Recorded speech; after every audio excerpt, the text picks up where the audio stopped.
Shalom wa baraka mispaka, peace and blessings, family.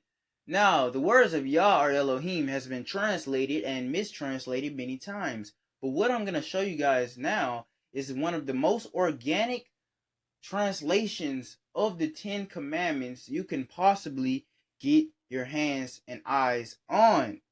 Okay, now is this going to be a 100% accurate translation? Probably not, due to the fact that no one on earth actually speaks Paleo Hebrew, and every language on earth is mixed up, so it's gonna be hard to translate. But anyway, let's just go on. Let's look at these 10 commandments in our native tongue. They're also easier to understand too than the King James Version. Okay, this is verse 1. It says, and Elohim spoke all these words, saying. Now notice the word Elohim has I-Y-M at the end of it. Now that means it's a plural word. So many people would say, oh, it's plural because there are 3 entities in heaven. There are 2 entities in heaven. No, there's only one entity. But the reason why Elohim is plural is because it means powers. Now, another word for powers is forces. For example, the forces of nature, the forces of the government, all these forces. Other nations worship many gods because they all controlled a different force. Okay, they all created a different thing. Okay, but Yah controls all the forces of nature and all the forces of the government and every other type of force. He's all of this into one. He created all of these different traits, all of these different attributes he has. And therefore, it's a plural word. That's just how Hebrew works. He has all of these powers, all of these forces. Okay? So, verse 2, it says, I am Yah, your Elohim, who made you go out from the land of Mitzrayim, from the house of servants. So, Mitzrayim means Egypt. That's the land of Egypt, which means 2 straits. Now I'm going to have to research 2 straits, see what that means. Now I know a strait is like a, kind of like a path, 2 paths. So, that's actually something to look into as well. So, verse 3, it says, other Elohim will not exist for you upon my face. Now, Yah is actually making a direct command, a direct 100% command. Okay? This is telling you he's not playing any games here. He's not saying, please don't have any other gods before me. He's saying, you will not have any Elohim before my face.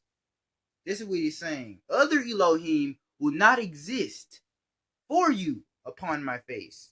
Okay? A direct command here is being made. Like a father and a son. Okay? Next commandment. You will not make for you a sculpture and any resemblance which is in the skies, and which is in the land, and which is in the waters of the land. Okay? You're not supposed to make sculptures of these things. Why? Because it's idolatry. We're going to get into that. Verse 5. It says, you will not bend yourself down to them, and you will not be made to serve them. Given that I, Yah, your Elohim, the mighty one, of zealousness, registering the iniquity of the fathers upon the sons, upon the 3rd generation, and upon the 4th generation, to the ones hating me. Okay? Verse 6. And doing kindness to thousands, to the ones loving me, and to the ones safeguarding my directives, safeguarding his directives, his commands, showing kindness to those who love him, doing his laws, statutes, and commandments. Verse 7. You will not lift up the title of Yah, your Elohim, for falseness. So what does that mean? Don't say his name in vain. That's what that commandment means. He's saying, don't lift up my name for falseness. That means two things. Don't lie on Yah and don't lie to Yah. Okay? Don't lie on Yah and don't lie to Yah. Now how do you lie to Yah?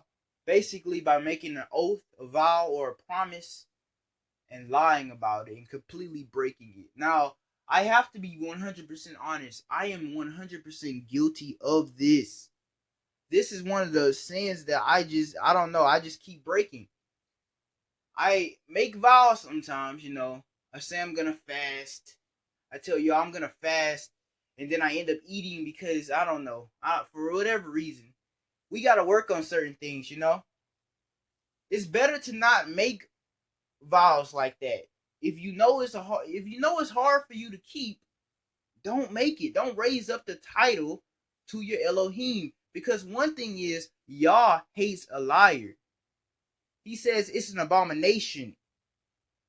Now, I already told you I'm guilty of this. I'm repenting of this. I'm trying to fast right now for this, to be honest. But do not lie on him. How do you lie on Yah? People say all kinds of false things about Yah. People profane his name. People say derogatory things about Yah. That's how you lie on him, okay? Let's go to verse 8. It says, remember the day of seizing to set him apart, okay? Remember the day of seizing to set him apart. Now, what is this talking about? This is talking about the Sabbath day. Now, seizing means to stop, to rest, okay? Remember the day of seizing. Verse 9. 6 days you will serve, and you will do all your business.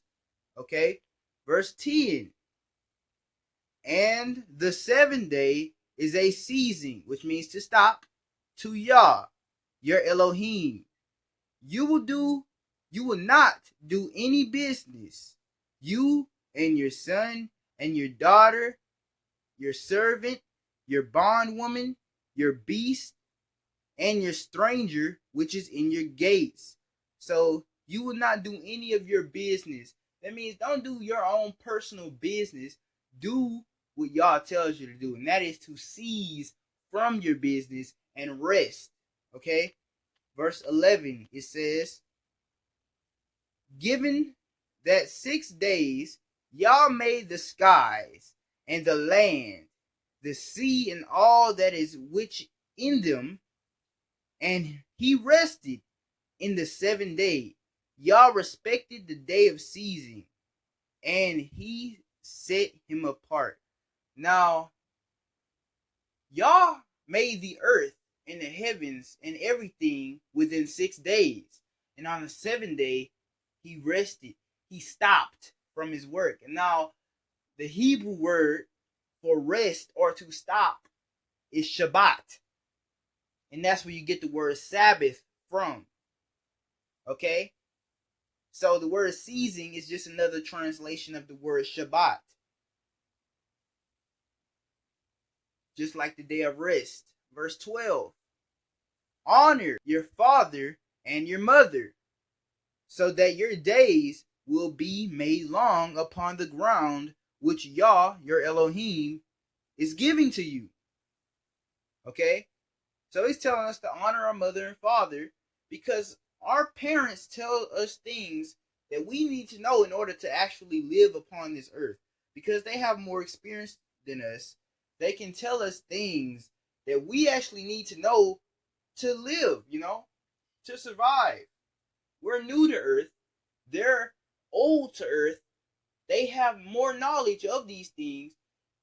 Ask your parents, can I go to this party with my boys? No, you might get shot.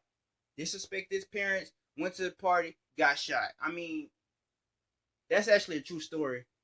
People I know, so by the way, just had to tell you guys. You got to honor your mother and father. That's what it's saying. Verse 13. You will not murder. Okay? You will not murder. Simple enough. Like in the King James, it says you will not kill. Now there's a difference between killing and murdering. When you kill, you can kill for a number of reasons. You can kill a plant. You can kill a fly. You can kill a mosquito that got on your arm. You can kill to eat. You can whatever. You can kill for self-defense. But murder is a crime. Murder is when you just hate someone. A person. You hate a person and you just release that hate and vengeance upon that person by shedding his blood and taking the life from him. That is what murder is. There's a difference between murdering and killing. Okay, when I turn my camera off, I'm technically killing the camera. There's a difference, okay? So, verse 14, it says, you will not commit adultery. We all know what adultery is, okay? When a married man goes around sleeping with a married woman or vice versa. We all know. So, verse 15, you will not steal. One of the most simple commandments to understand. I don't have to go over that. Okay. Verse 16, you will not afflict your companion with a witness of falseness. So that's basically saying do not bear false witness. That means don't lie on your neighbor to get them in trouble.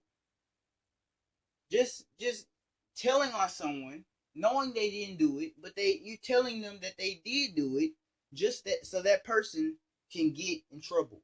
Or you did it, but you don't want the consequences to fall on you. Therefore, you tell the accuser that someone else did it. That's basically what's going on. Most High tells us not to do that. That's just like lying. Okay? Verse 17.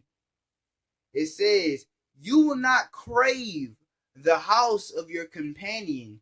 You will not crave the woman of your companion, and his servant, and his bondwoman, and his ox, and his donkey, and all which belongs to your companion. You will not crave these things. That means do not be envious and jealous and covetous of these things.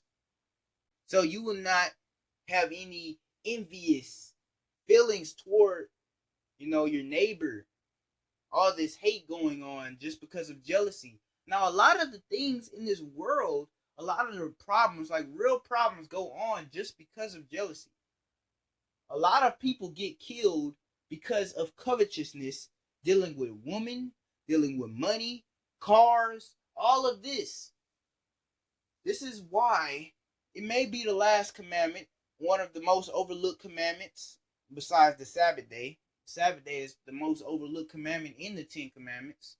But this is probably the second most overlooked commandment. Okay? But it's so important not to covet, because when you crave your neighbor's belongings, it overtakes you and overwhelms you to the point where you must have it. And when you must have something, it's almost like you would do anything in your power to get it. That includes murdering. That includes stealing. That includes committing adultery. That includes bearing false witness. That includes breaking all the other commandments. See what I mean? That's why it's very important. Now, with that, I would like to say Shalom wa barakah mispakah. Peace and blessings, family.